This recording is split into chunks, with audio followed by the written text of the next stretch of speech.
يا أهلا بيكم يا أبطال. النهاردة هنتكلم عن سر خطير، سر كل المخترعين بيستخدموه عشان يخلوا حياتنا أحسن. السر ده اسمه التطور. جاهزين نكتشفه سوا؟ يبقى يلا بينا فورا. طيب، إيه هو بقى التطور ده؟ هل هو كلمة كبيرة كده ومعقدة؟ لا خالص، الموضوع بصراحة أبسط من البساطة. التطور معناه إننا نمسك أي حاجة حوالينا ونخليها أحسن. بس كده، يعني نسهلها، نقويها، نخلي شكلها أحلى. هو ده بالظبط السر اللي بيخلي المخترعين شاطرين قوي. وزي ما بنقول التطور ده مش سحر ولا شعوذة يعني، لا دي حاجة بنشوفها كل يوم وفي كل حتة حوالينا. فكروا كده معايا في أي حاجة بتستخدموها، هتلاقوا إنها ما كانتش كده زمان. كل حاجة بتتغير الأحسن. مش مصدقين؟ طب تعالوا أوريكم كام مثال بسيط. نبدأ بأكتر حاجة في إيدينا كلنا، الموبايلات. بصوا كده على الصورة، شايفين الفرق؟ الموبايل بتاع زمان كان آخره يتكلم ويبعت رسائل بالعافية. دلوقتي ده بقى كاميرا وسينما وجيمز وكل حاجة ممكن نتخيلها في جهاز واحد صغير. ده تطور رهيب. وحتى لعب الأطفال ما اتسابتش في حالها. العربية اللعبة بتاعت زمان كانت يدوب حتة بلاستيك بعجل، لكن شوفوا دلوقتي بعد التطوير بقت أسرع، شكلها بقى نسخة طبق الأصل من الحقيقية، وفيها تفاصيل، تفاصيل تخلي اللعبة ممتع أكتر بكتير. طب وشنطة المدرسة دي كمان اتطورت.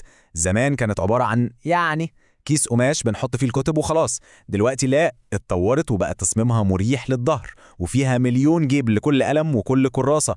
وشفنا كمان الشنط اللي بعجل عشان ما نشيلش قتيل. كل ده تطور. والخلاصة من كل الأمثلة دي إيه؟ إن مفيش حاجة في الدنيا دي اتعملت مرة واحدة وفضلت زي ما هي، لأ، كل حاجة من أصغر لعبة لأكبر جهاز لازم تمر بمراحل كتير من التطوير والتحسين عشان توصل للشكل اللي احنا شايفينه النهاردة.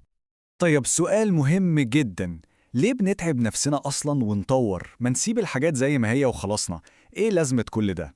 الحقيقة إن في 3 أسباب بسيطة قوي، لكن هي اللي بتحرك الدنيا كلها عشان تبقى أحسن. إحنا بنطور عشان 3 حاجات بالظبط. أول حاجة عشان نخليها أسهل، تاني حاجة عشان تبقى أقوى، وتالت حاجة عشان تكون أجمل. 3 كلمات بسيطة: أسهل، أقوى، أجمل. هم دول أسباب أي تطوير في العالم. ودلوقتي بقى هنحول الثلاث أسباب دول لثلاث قواعد سحرية، اعتبروهم صندوق العدة بتاع أي مخترع. الأدوات اللي هتخلي أي حد فينا يقدر يطور أي حاجة مهما كانت. القاعدة الأولى بتقول خليها أسهل، يعني قبل ما نعمل أي حاجة نسأل نفسنا سؤال واحد: إزاي أخلي استخدام الحاجة دي أسهل؟ يعني مثلا المقلمة دي لو فتحتها ضيقة وبنقعد نحارب عشان نطلع قلم، ده مش سهل. التطوير هنا يبقى إيه؟ بسيطة، نكبر الفتحة بتاعتها، كده بقت أسهل. خلصنا من أسهل، ندخل على القاعدة التانية: خليها أقوى. السؤال هنا، إزاي أخليها تستحمل وما تتكسرش بسرعة؟ نرجع لنفس المقلمة. لو القاعدة بتاعتها ضعيفة وكل شوية الأقلام تقع منها، دي مش قوية. يبقى التطوير إيه؟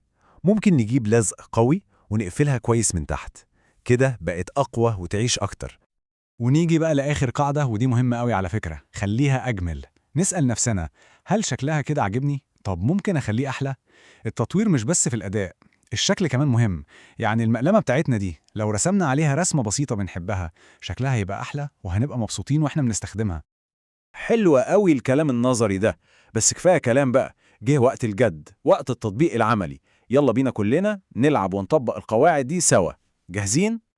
أول حاجة عايزينها، كل واحد يقوم يدور حواليه دلوقتي على أي حاجة بسيطة.